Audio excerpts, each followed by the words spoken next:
Welcome to the Hermitess Podcast with Andrea What is Cox. your viewpoint on coffee enemas? You talked about the liver, and you're speaking my native language. I mean, colonics. What is your viewpoint on all of that? So I'm very, very pro all of those things. She is a blood relative, folks. Just to clarify, we are related, and this is making YouTube. Massively pro on those. And I have been since I started practicing as a naturopathic physician. I think there is a place, and I think it's something that we need to support more regularly for a lot of people, and maybe take away some of the stigma around it. I'm a big believer in enema therapy. So for those of us that are not able to go for, full colonics, regular enema therapy is really very useful and a very important tool. Welcome to the Hermitess Podcast with Andrea Cox, the only plant-based astrology podcast focusing on hermetic principles, cellular detoxification, and mystery teachings. Andrea's interviews include her celebrity clients, NBA ball players, musical composers, detoxification specialists, and world-renowned healers just like Andrea. Andrea is a model-turned-celebrity detox specialist, intuitive healer, and holistic wellness and life coach. You will find only authentic people interviewed on this podcast. Real recognizes real. Andrea prides herself on only inviting those who are uniquely creative. Hello, everyone, and welcome to the Hermitess Podcast. Today we have Dr. Kristina Carman. She's a dedicated naturopathic doctor, nutritional therapist, and functional medicine practitioner specializing in hormone health, digestive health, weight management, and the therapeutic use of food as medicine. With a comprehensive understanding of the body's intricate systems, Kristina takes a holistic approach to help individuals restore hormonal balance, optimize digestion, and harness the healing power of nutrition. Kristina empowers patients to achieve optimal well-being and vibrant health.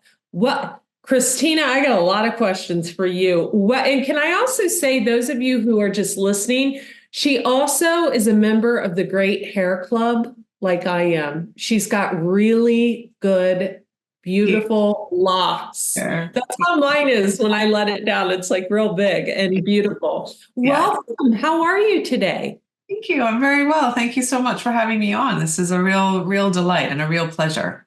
You're welcome. So, Dr. Esbendito, yes. He talked amazing. Yeah, he talked very highly of you, and I am just loving that we're having you on because as a woman who is in her late 40s, I am really, into all. I'm right there with you, sisters. Yeah, I'm right there with you. And, I probably think of nutrition differently. I've been vegan for 26 years, but I do have a line of probiotics. I am very into gut health. So let's start with the gut health. Why is that so very prevalent? So I think it's interesting because I've been studying this and really diving into a lot of the research and the science around gut health in particular. But when I speak to patients or when I'm out or doing any kind of educational work, it's always where people are like, oh, well, they just roll their eyes. And I think because for years, there's been a disconnect between the importance of gut health and, the rest of our health. And it is actually really very exciting that more and more people are switching on to really realize that actually it all begins in the gut. How are we digesting? And that's not just digesting food, that's also digesting information. And that's also digesting our emotions and our thoughts and all of those things. It all begins there. And this is so fundamentally important to then how our health manifests or doesn't in some cases, So I think there is so much incredible research. And then there's also so much sort of energetic, shall we say, movement around really focusing on that gut health and the importance of it. So very much my bag, shall we say, and one area that I will massively focus on. first started studying nutritional medicine when I was in naturopathic school, one of my tutors, who was the most amazing human, very, very old school naturopath. And she said that if you can look at the gut, if you can heal the gut, if you can balance the blood sugar, and you can support healthy detoxification, so really supporting the liver, you've pretty much covered most everything.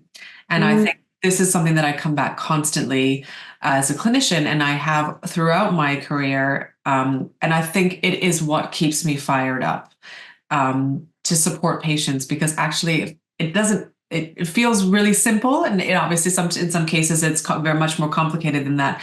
But also sometimes it's helpful to realize actually we have to take a step back from the complexity of all the things going on. Maybe if there's a lot of health concerns, and take a step back and say, actually, let's go back to the gut. Let's go back to balancing that blood sugar. Let's go back to making sure that beautiful liver, what it's doing, it's cleansing for us, is optimized. And obviously the liver and the gut are very closely intertwined, and certainly from my perspective. So yeah, the gut health, it's a big one and an important one to focus on.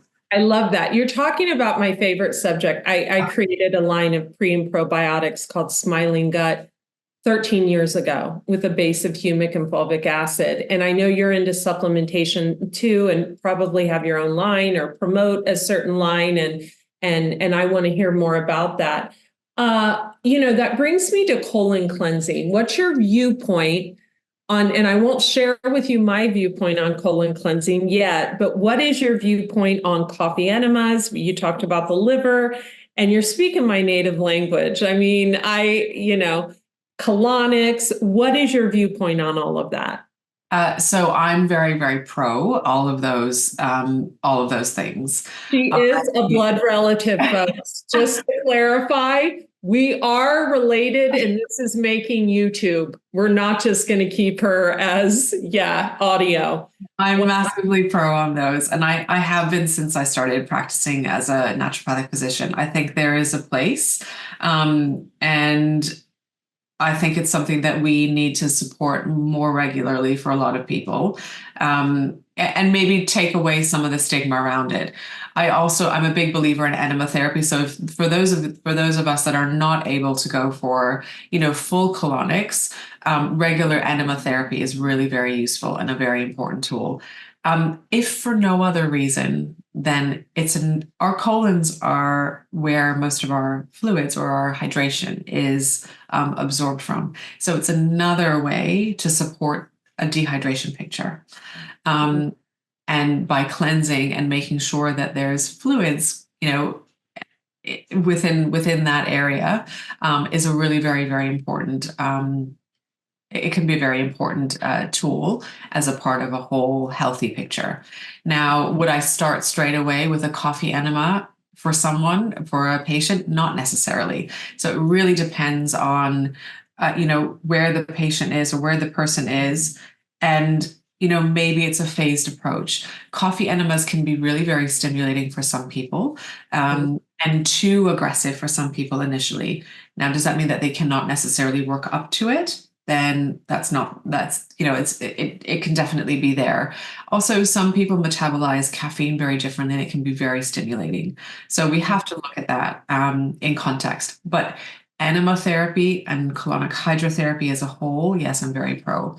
I also would say there's a lot of movement around, you hear it on social media constantly about castor oil packing, and I'm very, very pro on this as well. Now, but so castor oil therapy. I love castor oil therapy, and I use it a lot in my practice. And there's so much now on social media on castor oil packing, and just place it wherever you want. And I'm not saying that that's inherently wrong.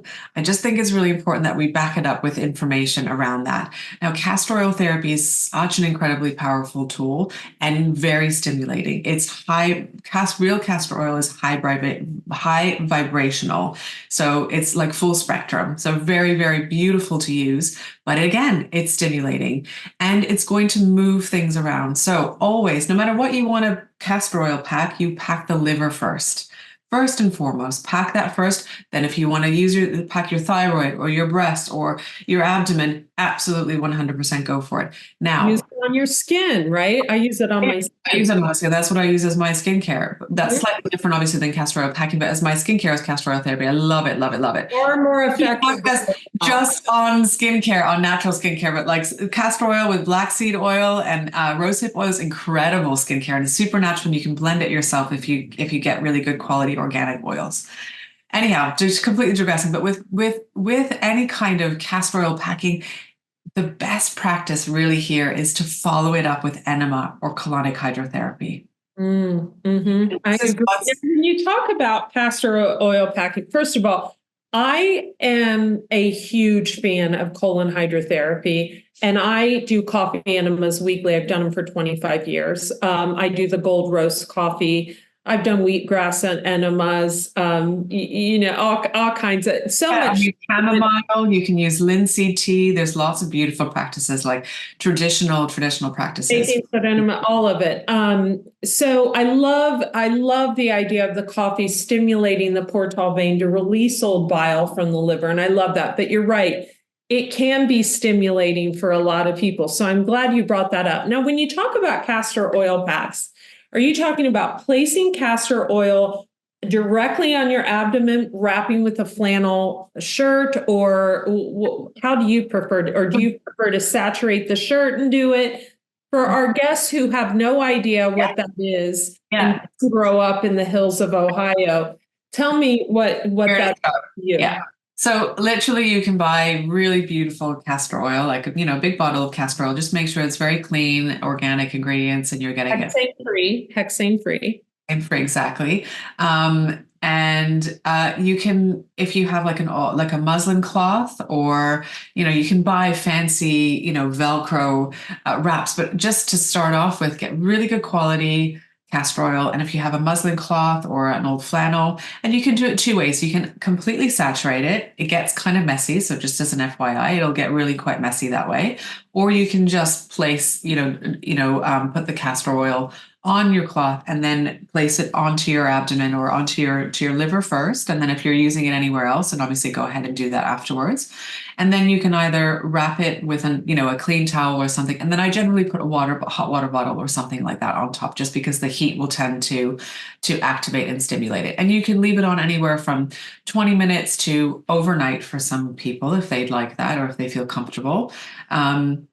And that's generally my approach to it. And then I would follow with an enema the next day. And you can kind of start with 3 days, do 3-day consecutive days, 3 days castor oil packing, 3 days enema, and then maybe take a pause or a rest and see how the body feels. Obviously, whilst you're doing this, it's very important that you're hydrated, that you're, moving your body in an organic way. You're still getting outside, getting that sunlight, open windows into your house, let that fresh air and that light in, so that you're really supporting the body's, what the body would do naturally anyways, which is to support detoxification, and really look at what you're eating and what your diet is during those, your castor oil, shall we say, treatment and therapy. And you can castor oil therapy, treat yourself daily if you want to. It's not always necessary, but particularly if you're going through maybe a challenging time, or maybe you're doing a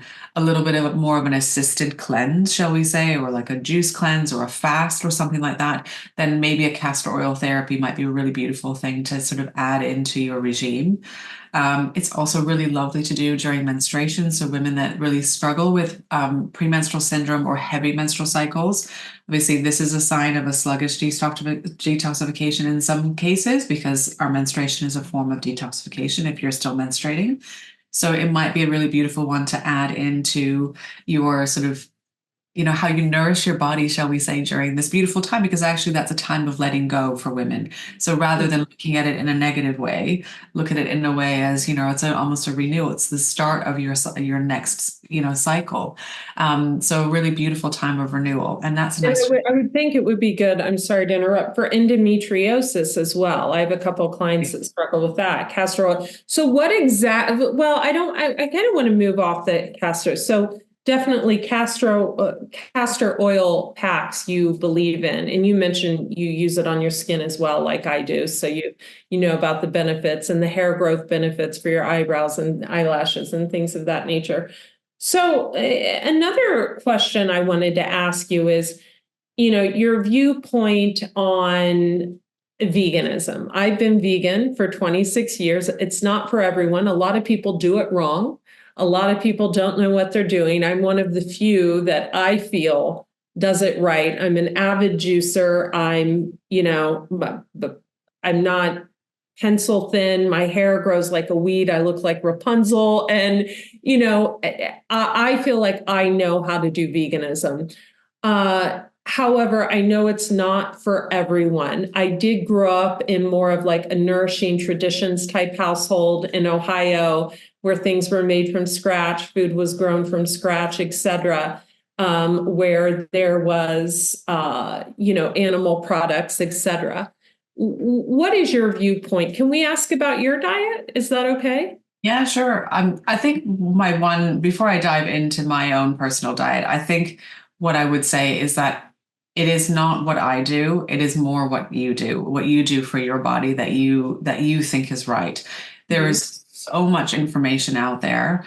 And I think any particular diet approach that you choose to invite into your life should be done for yourself, not because an influencer or a celebrity is doing it, or you think you think this is the right move or whatever. The motivation has to be genuine for you specifically. So I mean, we can talk about my diet in a moment, but I will say when it comes to veganism, and as you said, it is very, very specific, and you have to make sure that you're doing it right, because there can be some really significant nutrient deficiencies, and we do see it I see it with my patients, young girls in particular. Again, they're approaching the veganism and vegetarian diets because I would say, but from a wrong angle. Yeah. Maybe an unhealthy angle, shall we say. I'll just say that. I'll put that out there. There can be nutrient deficiencies in any diet. Any diet. And I see it all the time with whether you're, more plant rich or whether you're more omnivore, doesn't matter. We see it. Okay. So there are a lot of factors here. But when we're looking at most of the people that come to me and they are on a vegan diet, and when I will look through their meal plans, because I always ask someone to, give me 7 days worth of what you're eating, they end up being the cornflakes Oreo cookie vegans. Oh yeah, those aren't the kind of vegans that I would. You see what I'm saying? So and I would say, Andrea, this is the majority of those that will come and say, look, I'm so tired, my hair is falling out, my nails are brittle, I have all of these challenges. So I think it's really very, very important that if you choose to go down this path, A, it's right for your body, and B, you're doing it in a very mindful, thoughtful, well-researched way. Maybe hire a coach that's been, if you're choosing, if it's for the love of animals or what have you, hire someone that's been like myself, who's been on a plant-based diet for over 2.5 decades, that actually knows how to do it right, or someone like you who can guide them, like, that's not really in a non-judgmental way, right? So I'm much more of a plant-rich kind of gal, so that's for me personally, but that doesn't suit everybody. And I'm not going to knock someone, or I'm not going to then not suggest certain types of diet for certain people based on whatever I'm doing, because that's for me. This is me personally. There are also certain blood groups as well that don't fare well on more of a vegan diet. There's also certain genetic mutations, like our MTHFR mutation that we have genetically, that don't. Talking about MTHFR, I am double. Yeah. So you need to be much more thoughtful, I would say, that you're making sure that you're getting the B12 and you're getting the folate adequately in your diet. And I think sometimes this is where we fall short when it comes to veganism. People are just unaware that they have some of these, shall we say, little roadblocks. We all have them, no matter where you are in your life, that you just need to be really very thoughtful. So Yeah. my advice is 100% make sure that you're researching it. Maybe you're even taking some cooking courses and classes so that you can study and really understand. And it's not I would transition slowly. So that you're really learning what feels right for you and what you're nourishing. You cannot be a vegan, vegetarian, and not like vegetables. And I see it all the time. Yeah, and that's sad. I would say, in my experience, the first thing I tell my clients is cut out white flour and white sugar. 100%. That's the number one thing. Then more of the overt fats. I'd rather someone eat an avocado than avocado oil, or olives than olive oil. I personally feel that overt fats have their place, but very, very minimally. And I think the second thing is, you can't eat anything really packaged and processed on any diet and thrive. Whether someone's doing the GAPS diet, whether someone's doing, a vegan plant-based, I don't even call it a diet, I call it a lifestyle. One of the healthiest times in my life was when I first went vegan. And for 11 years, I was actually raw vegan. I didn't even eat cooked food and I was thriving. But as I got older, the hormones needed adjusted. The adrenal glands needed addressed, and I started tweaking my diet to go with the flow and the natural rhythm. And I think it's important, like you said, blood types don't do as well with a vegan diet. And I think that's important. And also acceptance. And I love that you brought that up. I want to know what you would advise women who are, mid to late 40s when it comes to hormonal health. What do you think about wild yam cream? So I think it has a place. I think it has a place. Now, there are some clinical presentations when it comes to hormone dysregulation, in which case it won't even touch the sides. So when you say it won't even touch the sides, because I want to talk about rebalancing hormones or hormone replacement. Okay, got it. And are you an advocate of bioidenticals? Okay, great. I'd love to hear more. Absolutely 100%. 100%. I think we need to, in many, many ways, and maybe I'm speaking out of line, but I think in many ways we need to reframe and rethink how we approach women's health and how we look after women. It's very, very frustrating for me as a naturopathic clinician that young girls, the first thing that they're put on because they have heavy periods or challenging periods is synthetic hormonal birth control pills, without actually talking to them about, what are the downsides and the risks, because there's significant risks. You just follow the science and the research. One of the number one cause of women who are in their their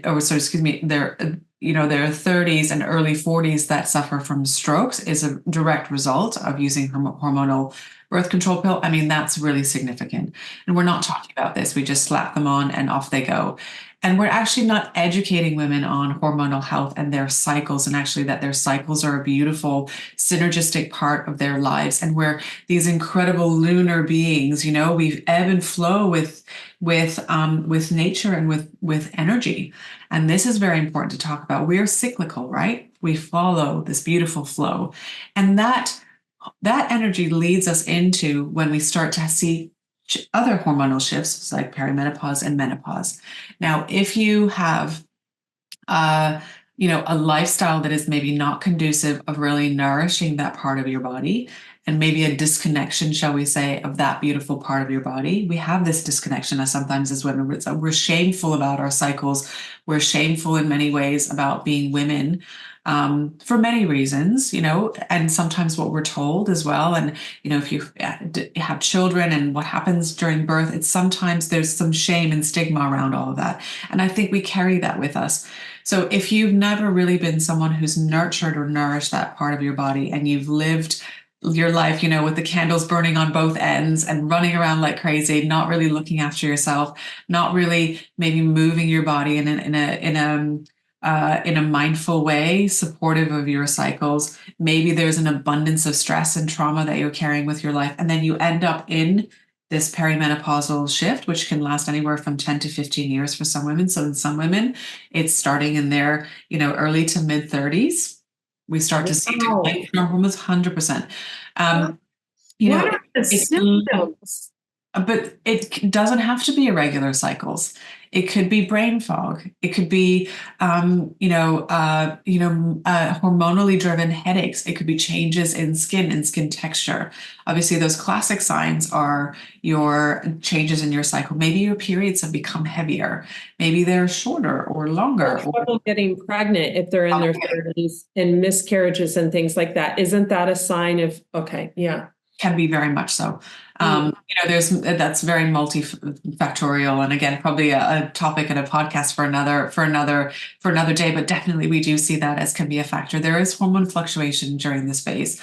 So, and more and more research is coming out actually proving this. So, I will say to those women out there who are in their 30s and they're trying to get pregnant, and you're going to your doctors and they're saying, "Oh, it's fine. Progesterone's fine. There'll be no issues with that." I would beg to differ and say, please, please, please, just make sure that you're looking at all of those factors, and look at the progesterone, look at your DHEA levels, look at, your vitamin D levels and your B12 and folate and iron. These are really very, very important nutrient levels. And even if they might be in optimum ranges, I would, the like accepted ranges, they may not be the optimal ranges for you. So again, that takes a little bit deeper investigation. So be curious and start questioning these markers in your health in order to really support yourself. So if you're heading into perimenopause and you have all this on your shoulders, you're going to wobble. You will be symptomatic. And I see it all the time there. I have these women who are like, well, I came into my 40s and I made some changes with my diet and my lifestyle. I'm like, but what did you do before then? What was your lifestyle like before then? And where are you now? Are you really making those changes? Are you really being mindful about your sleep, about your stress, about your movement, about what you're nourishing your body with? Do you get to 5 o'clock and it's wine o'clock? I see this all the time, and women are like, oh, that's fine. Wine, it's good for you. But actually, this is a very, very significant time in your life where there's big hormonal changes, and we need to modify in order to really support and nourish this transition. So in those cases, hormone therapy is very necessary. And I am very pro. I think we need to have more conversations on how we support women and meet them where they are and give them the tools so that they can move beyond. So yes, I love this woman, you guys. For those of you who are tuning in, you know what a stickler I am and how opinionated and all that. I want to hire you. Like, I love her vibrational frequency is very high. Her aura is very high. Definitely an air sign, Gemini, Libra, Aquarius, right? Oh yeah. Okay. So I just feel now, can I ask about, like, if someone wanted to hire you as a wellness coach? I kind of feel like she's also good, like the wellness coach of wellness coaches. I'm kind of getting that vibe. I bet you've worked with a lot of other coaches, haven't you? I do. Because I never hired anyone, and I'm like, oh my gosh, she's really good. If someone wanted to hire you, roughly, can we get a price range for our listeners? Oh my goodness. If they're invest in their health for a month or 2 I mean, that's really tricky. I mean, I think what I would say is I try very, very hard to meet my patients where they are. So my prices will be very fluid and flexible. Obviously, it really depends on what they're after and where they are. But generally, I would say if you wanted to come and see me, it's a consultation and then maybe a few follow-ups from there. And then we can always kind of build out, what does a package look like? I'm also very fortunate to teach and to coach. And I have lots of, videos and webinars, and just recently started my own podcast. So, and I work with some really incredible companies as a consultant with Dr. Esposito, with Asiva, with, the FLCCC, with amazing organizations. So I feel very, very lucky that I can speak and I can teach, and hopefully that's an empowering voice that can cut through some of the noise. And I think fundamentally, I want people to realize that actually they have so much power and autonomy over their health, and to really approach it in a way that is personal to them, and really figure out what the motivation is. Is the motivation to be healthy actually seated in something that's not so healthy? Because I see this a lot where it's actually disruptive. There's, we need to talk about that. We need to work through that and find tools. We all come from trauma. We've all had trauma in our lives. We carry some stamps with us and some hang-ups and images about our bodies and the way that we look and all of those things. But it's important that how we're nourishing ourselves isn't actually fueling the bad. It's fueling that good. I love that. And coming from someone who healed themselves of an eating disorder 2 decades ago and wrote a book on it, I love that. I'm an ex-ballerina, guys, so I know all about. I love it. I'm a woman. Thank you so much. We have to. We're going to cut it here. How can people find you? So you can reach out through, you can find me on asiva.com. That's definitely one way. I work very closely with them and the team. My own personal practice is tinyfishco.com. You're welcome to find me there. Any which way works. And then we can find a way or a plan or a program or anything that suits you best. And we love her here at the Hermitess Podcast. We love you. Thank you so much for coming on. I appreciate you. Thank you. Thank you very much. It was a pleasure. Thanks so much for listening. If you'd like to check out Andrea Cox's most recent 4th book, Eat Right for Your Zodiac, it's the first book to ever combine astrology with plant-based eating. Andrea's Akashic record readings, holistic wellness coaching, and intuitive life coaching services are sought out by both celebrities and ordinary, everyday people like Andrea herself. If you'd like to connect with her, you can find her at AndreaCox.com, on YouTube at both Andrea Cox TV and The Detox Intuitive, on Facebook at Andrea Lee Cox, and on Instagram at Raw Chef Andrea.